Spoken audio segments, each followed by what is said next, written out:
Assalamu alaikum guys, welcome back to Civil Engineers YouTube channel. Today in this short video lecture, I will guide you specially for lapping length in beam, column, slab, etc. Especially in steel structure design. That what should be the lapping length formula for beam, column and slab from the reference of IS 456-2000. Let's get started. If this video is helpful for you, so you may like this video. The topic is lapping for beam, column and slab. So the first one is lapping for column.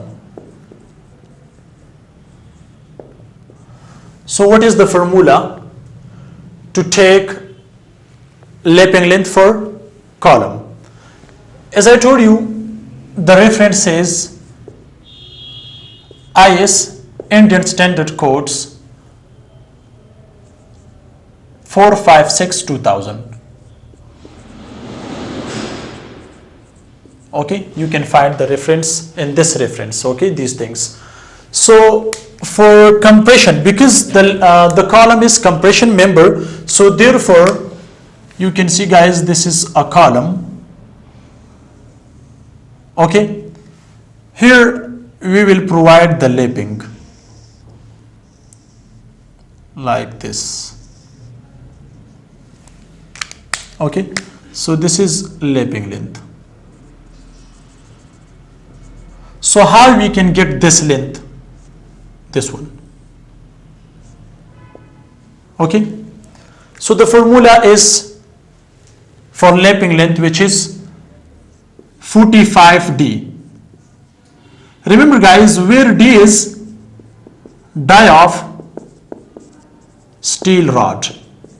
For example, if the die of steel rod is 12 mm, so now the formula will be, so 45 multiply 12, then you will get the value of lapping length in mm.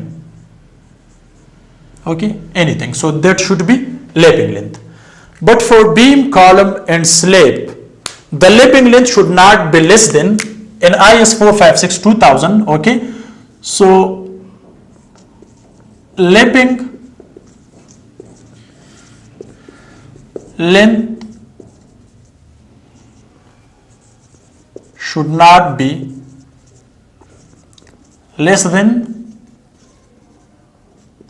75 millimeter. Okay, it should not be less than 75 millimeter. But if you want to provide the lapping length, so the length should be with 45D for column. Now guys, where is the place to provide lapping length? This is very important because many people, they don't know. So if you need to provide lapping length, so in any place they are able to provide, but this is wrong. So what is the proper method to provide lapping length? Remember guys, here the lapping length should be provided. For example, this is the height of column. This is height. For example, height of the column is 12 feet.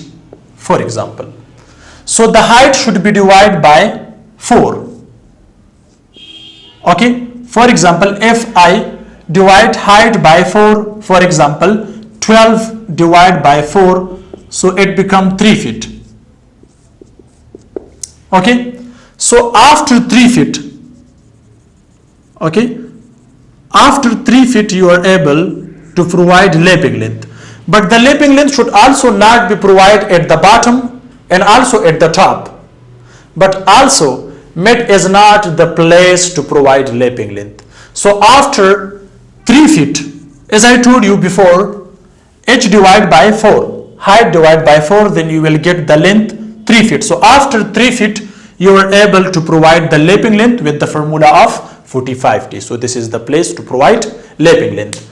Now guys, the lapping length, for example, if we provide one lapping length for longitudinal bar at this position, so the other will be not, so it should be alternately, not at the same point. So if you provide lapping length at the same point, so that is the place to make collapse.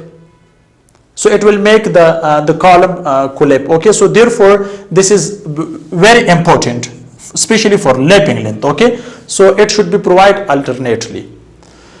The other question is, guys, for lapping length. Okay, so if you provide the lapping length at the end, okay, for example, here we have a slab. Okay, also at the bottom we have the other floor. Okay, so don't provide at the bottom and also at the top. Okay, because bending moment are maximum at the top and also at the bottom, so therefore L/4 is the best place to provide a lapping length. Now come to beam. Okay, so this is the first one. The second one is beam. So lapping length for beam. Okay, lapping for beam. Remember, guys, in beam we have two portions. Let me show you it in long section. So the top portion for lapping, so this is compression zone.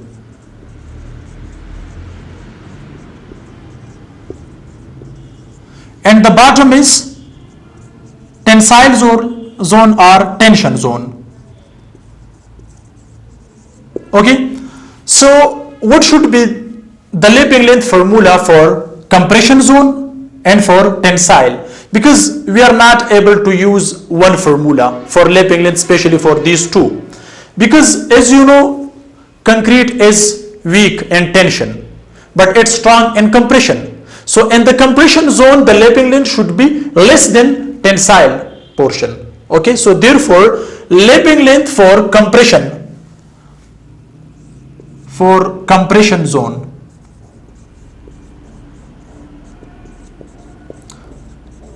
the lapping length should be 24D. Okay, so here for the tensile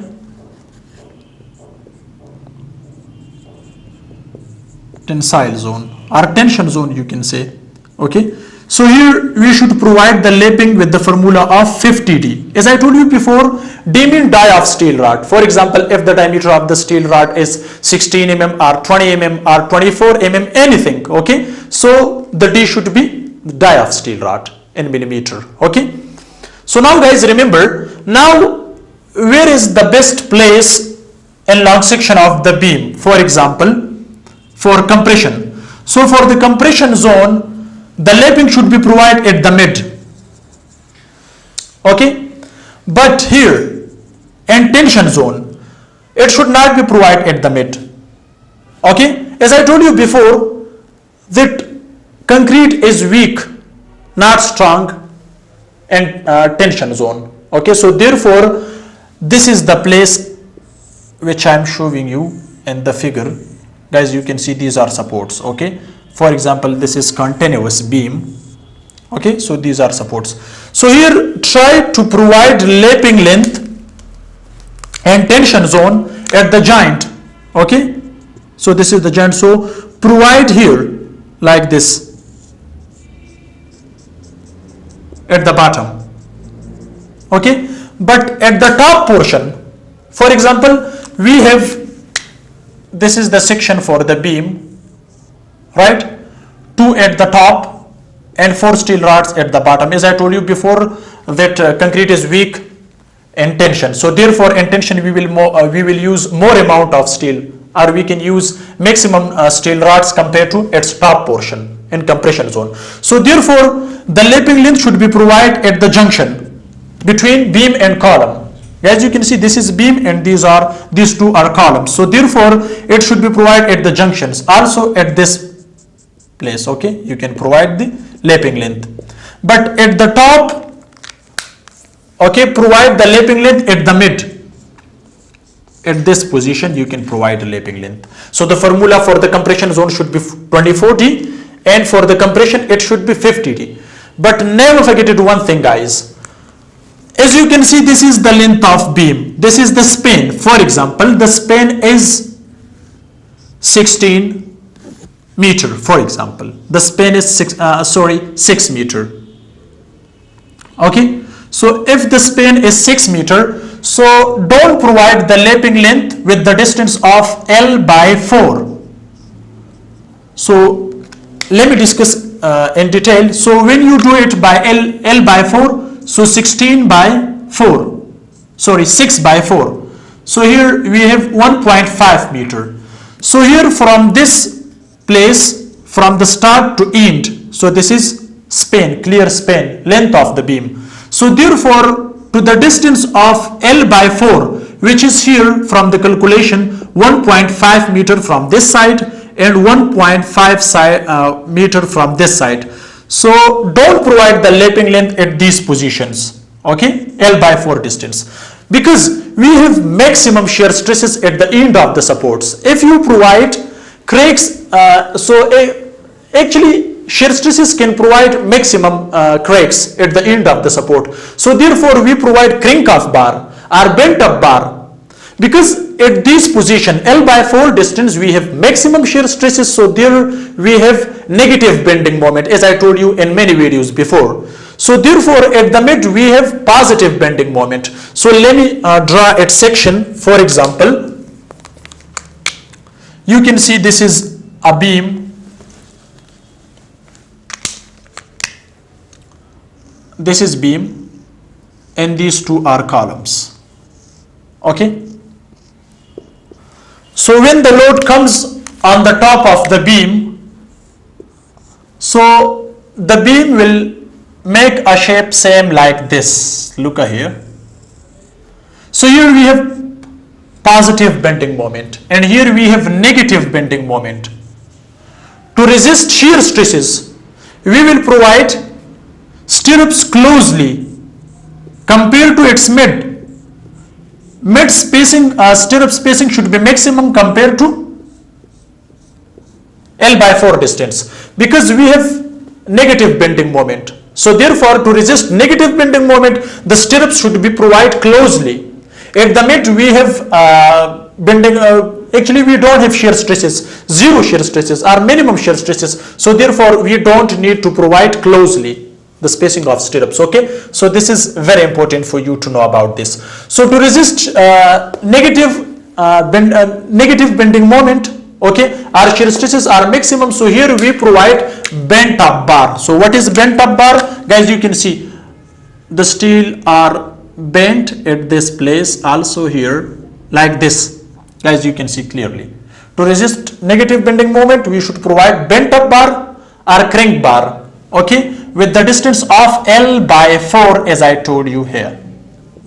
So this is very important. So now what is the formula? 24D for compression, for tensile zone 50D. Where is the place? At the top. Try to provide lapping length at the mid, but try to provide lapping length at the junctions. Don't provide with L by 4 distance, otherwise you will face more problems in steel structure design, and the beam column or this structure will provide a lot of cracks. So therefore remember these things which I have discussed. So now lapping for slab, okay. So lapping for slab is, the last one is, sorry for this,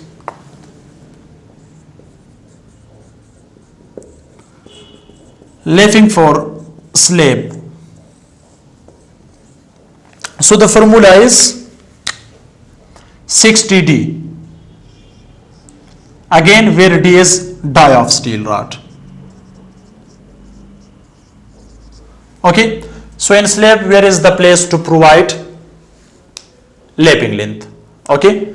So the lapping length should be provided in the slab where we have negative, if we don't have bending moment and minimum shear stresses, so that is called point of contraflexure. So that is the place where I have discussed in many videos what is point of contraflexure, and you can search also in the Google to know where is the place for point of contraflexure, okay. Then you are able to know where is the place. So this is very important for you. So we are not able to provide at the mid, also at the end of the support. So for that we will solve the equation especially for the slab. Then you will find out the point in which you can keep the lapping length for the slab. So guys, this is the topic especially for lapping length, beam, column and slab. So if you remember these things, so you will not make any problem on construction sites, especially in steel structural design. Hope this video can help you. Thanks for watching. See you in next video. Goodbye.